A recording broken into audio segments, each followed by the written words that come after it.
ಭಾಲ್ಕಿಯಲ್ಲಿ ಮಹಾತ್ಮ ಗಾಂಧಿ ವೃತ್ತದಿಂದ doctor B R. Ambedkar ಅವರ ವೃತ್ತದವರೆಗೂ ಅನಿಲ್ ಹಾಲ್ಪುರ್ಗೆ ಜಿಲ್ಲಾಧ್ಯಕ್ಷರ ನೇತೃತ್ವದಲ್ಲಿ ಪ್ರತಿಭಟನೆ ನಡೆಸಲಾಯಿತು.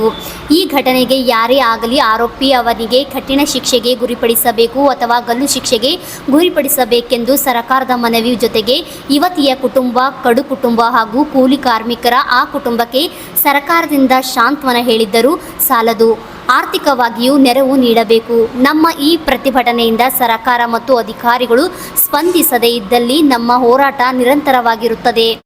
ಬಂಧಿಸಿ ಕೂಡಲೇ ಅವರಿಗೆ ಸ್ಪಾಟ್ ಮೇಲೆ ನೀವು ಡಿಸಿಷನ್ ತಗೋತೀರಿ ಮಾಡ್ರಿ.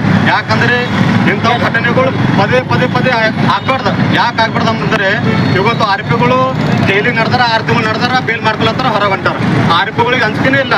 ಇವತ್ತು ಇಂಥ ಒಂದು ಭಯದ ವಾತಾವರಣ ನಿರ್ಮಾಣ ಆಗಿದೆ.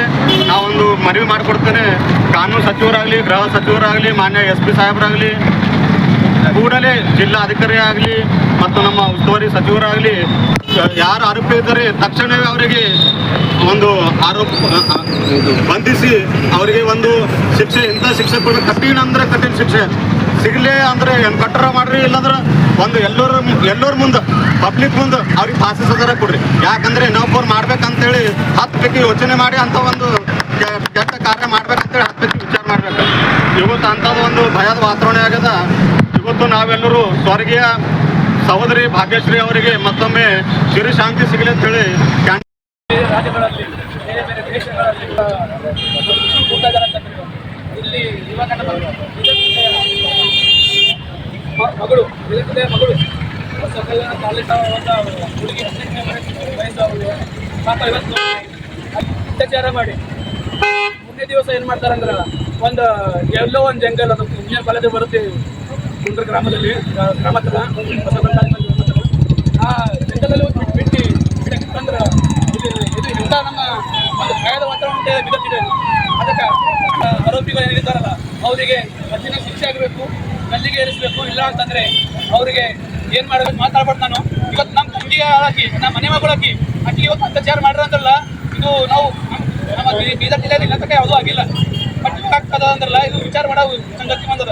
ಇದಕ್ಕೆ ನಾವು ಕೂಡಲೇ ಖಂಡಿಸ್ತೀವಿ. ಕನ್ನಡ ಸಂಘಟನೆ ಇವತ್ತು ಅವರು ಹೇಳಿದರು ಮತ್ತು ನಾಟಕರು ಹೇಳಿದರು, ಅನ್ವೇಶ್ವರ ಹೇಳಿದ್ರಲ್ಲ. ಹಾಗೆ ಮುಂಬರುವ ದಿನಗಳಲ್ಲಿ ಒಂದು ವೇಳೆ ಆಗಿಲ್ಲ ಅಂತಂದರೆ ಅವರಿಗೆ ಬೀದರ್ ಬಂದ್ ಮಾಡೋ ಮುಖಾಂತರ ವಿವಿಧ ಸಂಘಟನೆಗಳು, ಕನ್ನಡಪರ ಸಂಘಟನೆಗಳು ಎಲ್ಲ ಹೋರಾಟಗಾರರು ಬಂದು ಬೀದರ್ ಬಂದ್ ಮಾಡೋದು DC ಕಚೇರಿ ಎದುರೇ ಮುತ್ತಿಗೆ ಆಗ್ತೀವಿ ಅಂತ ಹೇಳಿ ಈ ಸಂದರ್ಭದಲ್ಲಿ ಹೇಳಕ್ಕೆ ಇಷ್ಟಪಡ್ತೀನಿ ಬಂಧುಗಳೇ. ಆದರೂ ಕೂಡ ಇವಾಗ ನೋಡಿ, ಡಿ ಬಾಸ್ ಅಂತೆ ನಮ್ಮ ಕನ್ನಡ ಚಲನಚಿತ್ರದ ಒಬ್ಬ ಹೀರೋ, ಒಳ್ಳೆ ವ್ಯಕ್ತಿ.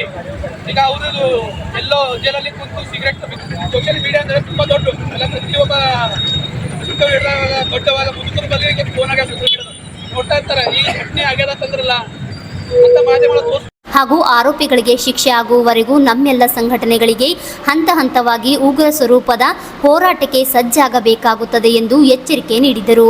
ಇದೇ ಸಂದರ್ಭದಲ್ಲಿ ಕನ್ನಡ ಪರ ಸಂಘಟನೆಗಳು ಹಾಗೂ ದಲಿತ ಪರ ಸಂಘಟನೆಗಳು ಹಾಗೂ ವಿವಿಧ ಸಂಘಟನೆಯ ಮುಖಂಡರು ಭಾಗಿಯಾಗಿದ್ದರು. Manjunath Kannale, RJ32 news, Bhalki.